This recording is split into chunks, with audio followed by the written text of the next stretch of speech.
Hello! Magluluto tayo ng merienda. Banana Q. Ayan. Kasi merienda tayo na guys. Ito yung request ng mga tsunakis ko. Banana Q.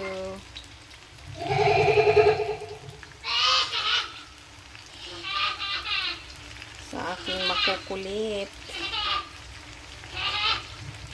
Kaya paano kayo gumawa ng banana Q? Sa akin kasi inuuna ko yung syempre mantika mo. And then pag kumulo na yung mantika, ilalagay ko na yung asukal. Tapos saka ko nilalagay yung saging. Kaya ganito siya. Malapit na to siya. Luto.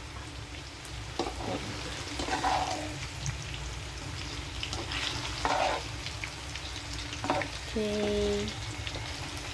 Actually, pangalawang salang ko na to. Yung unang salang, ito siya. Ayan. Babu.